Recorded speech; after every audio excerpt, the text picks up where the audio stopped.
Welcome back. This one gets into masculinity, work, and the AI panic spiral. It keeps circling back to what young men need and what society keeps taking away. And honestly, the whole thing about protection, provider energy, and purpose gets spicy fast. Because he does not just tiptoe around it, he stomps right through it. The firefighter example is wild, though, because it reframes masculinity as service. Like not ego, not dominance, just running toward danger for other people.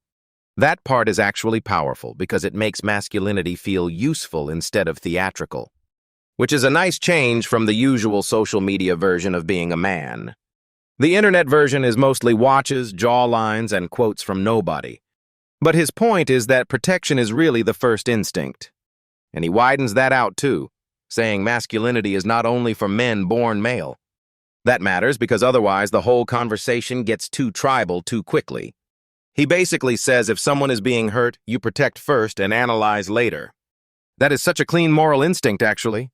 Then he moves to provider energy, which is where people always start fighting. Because nobody wants to admit money still changes the game that much. He says men are still expected to provide, even if women are often better at the money side. That sounds old-fashioned until you think about who still gets judged for not building enough. And he stretches provider into community and philanthropy, which I actually liked. The tree shade line was beautiful because it makes masculinity feel generative. Not just feed your household, but leave something that helps people you never meet. Then comes the third thing, and this is where people get tense immediately. The initiator role in romance, which is basically the sentence that summons 1,000 angry comments. But he is making a distinction between initiative and predation, which is important. He is not saying be creepy. He is saying do not become passive to the point of paralysis, which online dating has absolutely turned into for a lot of men. Because if you are getting ignored 100 times, of course you become weird about it. He keeps coming back to the same problem. People are not bumping into each other anymore. No office, no church, no neighborhood, no third spaces, no accidental chemistry. Just endless profiles and impossible expectations. And apparently a Rolex in the photo if you want to help your odds. Which is brutal because that is like saying romance now has a brand strategy. His point about online dating is that the visible signals are too crude. Money and looks get exaggerated, while smell, warmth, timing, humor, and presence disappear. And honestly, that is just true. The weird thing is he is not anti-dating apps. He is anti-living only inside them. More real-life contexts would fix so much of this. He keeps saying work is one of the biggest missing contexts. And that got interesting. Because work is messy, but it is also where people actually see each other over time. You watch competence, kindness, humor, discipline, stress, all of it in motion. You cannot fake your entire personality forever in a meeting. And that is why he is so hard on remote work for young people. Not for caregivers, though, because he clearly makes room for that flexibility. That nuance matters, because otherwise the whole argument becomes lazy. He is basically saying if you are young and building a life, the office is a feature. If you are raising kids or caring for parents, remote work can be a lifeline. So the answer is not everyone back in the box forever. Which is nice, because no one wants a CEO acting like a camp counselor. But he does argue that proximity drives promotion, trust, and relationship building. And that is kind of annoying because it is true.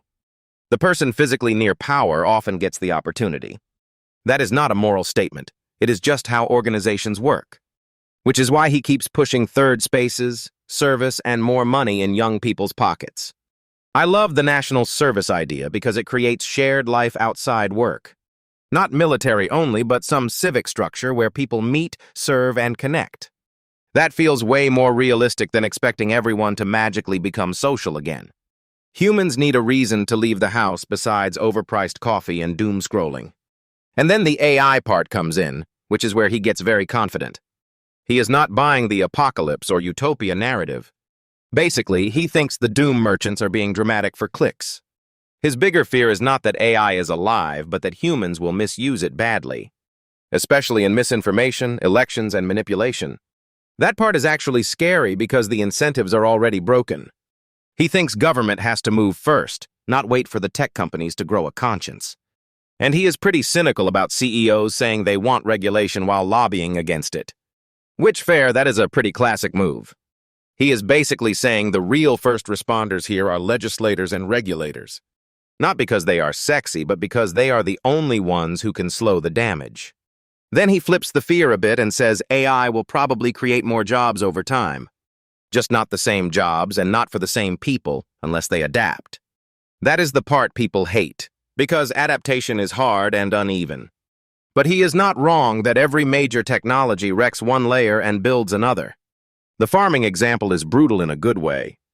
We lost jobs, gained productivity, and somehow built a bigger economy. He keeps saying the same thing will happen with AI, just faster and messier. And the winners will be the people who use the tool, not the people who fear it. That line lands a little too hard because it is already happening. He also lands on vocational training, which felt like a real practical note. We glamorize knowledge work and ignore skilled trades way too much. Then we act surprised when people who can actually build things get paid well.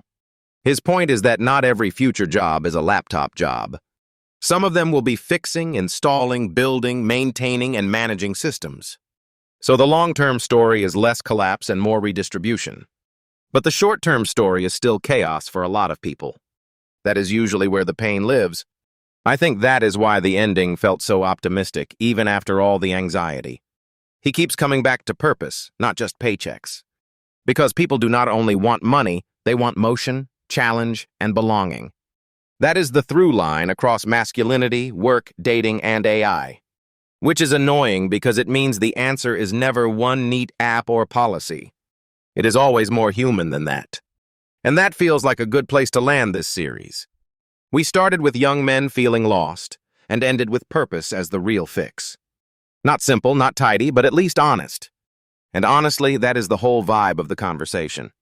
Appreciate you being here for all 3 episodes. Welcome back, because this one gets into masculinity, work, AI, and the weird future stuff. We are basically asking what still matters when the old rules stop working. And yes, somehow it gets emotional, practical, and slightly chaotic all at once. The masculinity piece always starts with protection, provider, and pursuit. But I think the interesting fight is over how those show up now. Like protection today is not just physical anymore. It is also standing up for people when things get messy. Which sounds noble until you realize most men are still confused by the whole thing. Especially when the internet turns everything into a panic spiral. Right, and then provider becomes a status thing, not just a paycheck. Because if you cannot build stability, everything else gets wobbly. And that is why the office conversation matters so much. People keep treating work like some cold efficiency machine. But for a lot of young people, work is where friendships and relationships start. Or should start if we have not bulldozed every third space in the country. That is the part I keep coming back to. If you strip out work, church, local hangouts, and service, where do people meet? The answer cannot just be an app with worse odds and more humiliation. That is a brutal business model, by the way. Swipe, suffer, repeat. And the point is not nostalgia for some perfect past. It is that human chemistry needs repeated contact. You cannot smell chemistry online, which is an insane sentence, but also kind of true. You miss the slow build, the awkwardness, the chance to change your mind. And the workplace is still one of the last places where that happens naturally. Not perfectly, and obviously with real boundaries. But pretending romance never exists there is just fake. Especially when younger workers are already isolated and overworked. Remote work is real freedom for caregivers. But for a lot of people under 30, full remote becomes social starvation. Freedom within parameters is a very expensive phrase to ignore. It sounds corporate until you realize it is basically about not becoming a hermit. And the hierarchy thing is interesting too. Proximity still decides who gets remembered, promoted, and trusted. Which is annoying because everybody likes to pretend merit floats in a vacuum. Merit does not float. It sits in the same room as everyone else. That is why national service came up as such a strong idea. It creates a shared place where people can meet across class and background. Military service, caregiving, health work, helping seniors, all of it can do that. The point is not just discipline, it is collision. Honest collision, not algorithmic collision. Then AI changes the whole frame again. Because the panic is always that it steals meaning, not just jobs. And that is a smarter fear than the usual robot apocalypse stuff. The real question is whether people lose purpose before they lose work. That is the scary bit.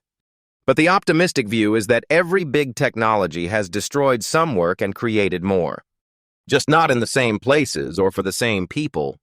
Which is why retraining cannot be some afterthought pamphlet. Vocational skills, apprenticeships, and practical trades matter more than people admit. A good welder is not waiting around for a motivational quote. The quote will not build the house. And AI is likely to hit white-collar status jobs first. Not because those people are worthless, but because the leverage is huge. If a machine can draft, summarize, code, and analyze instantly, that is a big deal.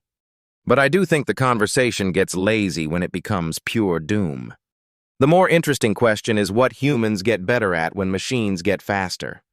Maybe judgment, maybe taste, maybe trust, maybe leadership, and maybe simply being someone people want to follow.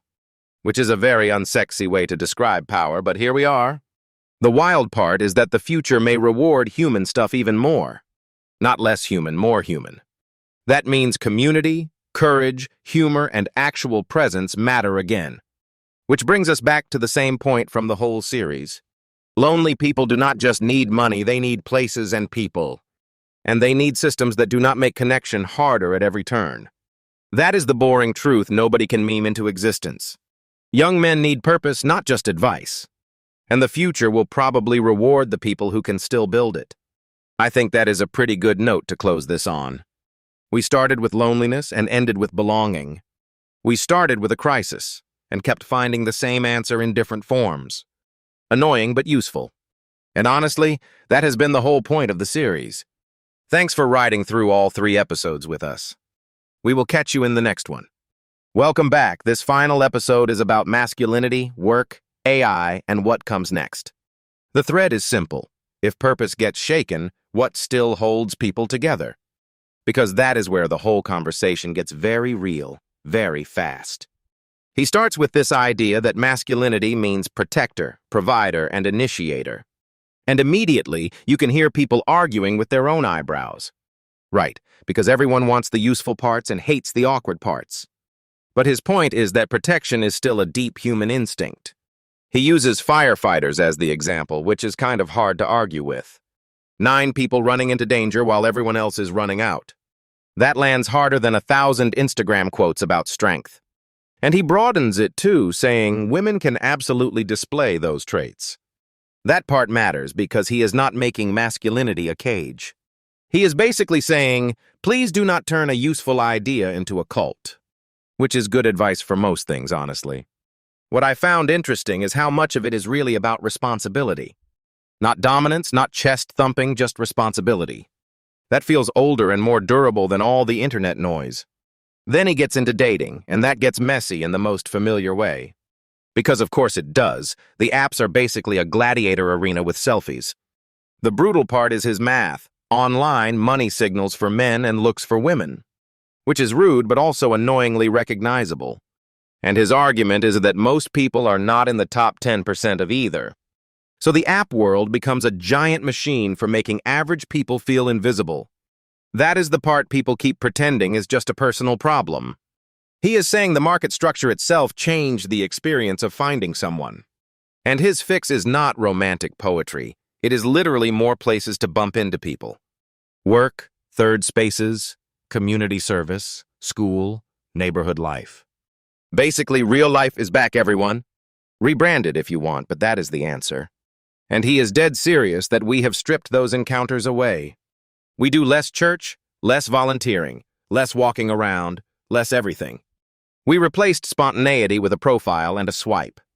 That does sound like a terrible upgrade when you say it out loud.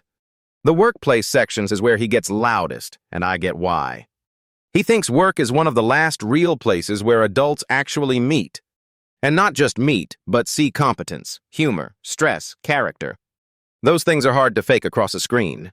He says 1/3 of relationships begin at work, which is not a small thing. HR people just felt a cold chill down their spine. They heard that and reached for 12 policy documents. But his distinction is important. Seniority changes the equation. He is much more permissive for younger people at similar levels. Which is basically, do not let the intern start dating the CEO. A revolutionary policy, apparently. The larger point is that offices are not just productivity machines. They are friend factories, mentor factories, and sometimes marriage factories. And he is not pretending that is some weird accident. He thinks it is a feature, not a bug. Then the remote work nuance shows up, and that is where it gets smarter. Because he is not anti-flexibility at all. He just thinks caregivers need more freedom. Not everyone needs the same rule. That is the part people miss when they turn this into office versus home tribalism. Some people genuinely need the home setup to survive life. Others need the office because it is where their adulthood actually happens. The world remains irritatingly complicated. Which is rude because simple slogans are much easier to tweet. His broader argument is really about proximity and opportunity. People get promoted because they are seen, trusted, and remembered. And that means being physically near the deciders still matters. We keep pretending geography disappeared, but hierarchy did not. If the office is where relationships form, then remote work changes who gets chosen. That is not a moral lecture. It is just how humans work. Then he pivots into AI, and he is surprisingly calm about it. He is not in the doom camp and not in the utopia camp either. He basically calls the apocalypse crowd a little narcissistic, which is a very Scott way to throw a brick through the window. But his main point is that the real issue is regulation, not fantasy. He thinks the boring people in government matter most. The boring people always matter most, unfortunately. He is basically saying society keeps letting technology outrun the rules. And then we act shocked when the damage is already done. Election misinformation, deepfakes, algorithmic amplification, all of it. His fear is not AI as a machine, it is AI as a weaponized system. That is a more grounded fear than robot movie panic. Less killer robot, more committee meeting with consequences. Which is somehow scarier, honestly? He also pushes back hard on universal basic income as a total answer. Because his view is, people do not just need money, they need purpose. That part felt very close to the center of everything. Work is not only wages, it is structure, status, movement, and identity. If AI removes tasks, fine, but what replaces the meaning? That is the question under every shiny promise. He thinks new jobs will emerge, especially in services, healthcare, education, and repair. But he also says the transition will not feel gentle to everybody. The losers never get written into the pitch deck. They are usually the fine print in the innovation story. And he is pretty bullish on vocational work too. Apprenticeships, trades, skills that cannot be faked by a model. He basically says if you can build, fix, wire, weld, or install, stay ready. The future may still need somebody to actually show up with a toolbox. That is the part I keep coming back to. The winners are probably the people who can use new tools and still do real things. Not just think, but make, repair, lead, care, and connect. That seems like a better definition of value than raw intelligence alone. And maybe that is the series in one sentence. Loneliness, work, masculinity, technology, they all circle back to belonging. Which is annoyingly wholesome, but there it is. We tried to be cynical and the conversation kept refusing. Thanks for being with us through all 3 episodes. If you made it this far, you are officially part of the chaos. We will see you in the next one. Welcome back. This one gets into masculinity, work, AI, and the weird future ahead. It all keeps circling back to belonging, purpose, and who gets left behind. And honestly, the masculinity part got spicy fast. Because of course it did, nobody agrees on that without a fight. But the core idea was protect, provide, and initiate. Which sounds simple until you try to live it in 2026. The protection part felt the least controversial to me, weirdly. Like if someone is being hurt, you move first and explain later. That is a very clean moral instinct, honestly. The problem is people start turning that into a whole political identity. Right? And then the idea gets buried under culture war noise. But the provider piece felt more emotionally loaded. Because it is not just about money, it is about being useful. Which is brutal, because a lot of young men do not feel useful at all. Exactly. And then you add loneliness and a weak economic ladder. Suddenly the masculinity debate is really a despair debate. That is the boring truth nobody wants on a headline. The procreator part was the messiest one, obviously. Obviously, because dating discourse is a landfill with microphones. But the point about initiation did land for me. If nobody learns to approach, nobody ever gets to practice rejection. And rejection is just a free trial for adulthood. That is awful and true at the same time. The online dating point was where it got properly bleak.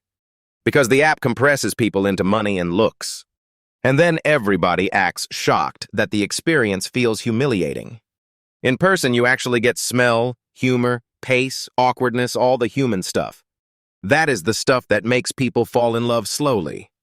Which is why work and third spaces kept coming up again and again. Because the old places where people collided just do not exist as much now. Church, pubs, offices, malls, even just wandering around with nowhere to be. Wandering around used to be a lifestyle, apparently. It really did, and it was productive in a very accidental way. That is why the workplace argument was so interesting.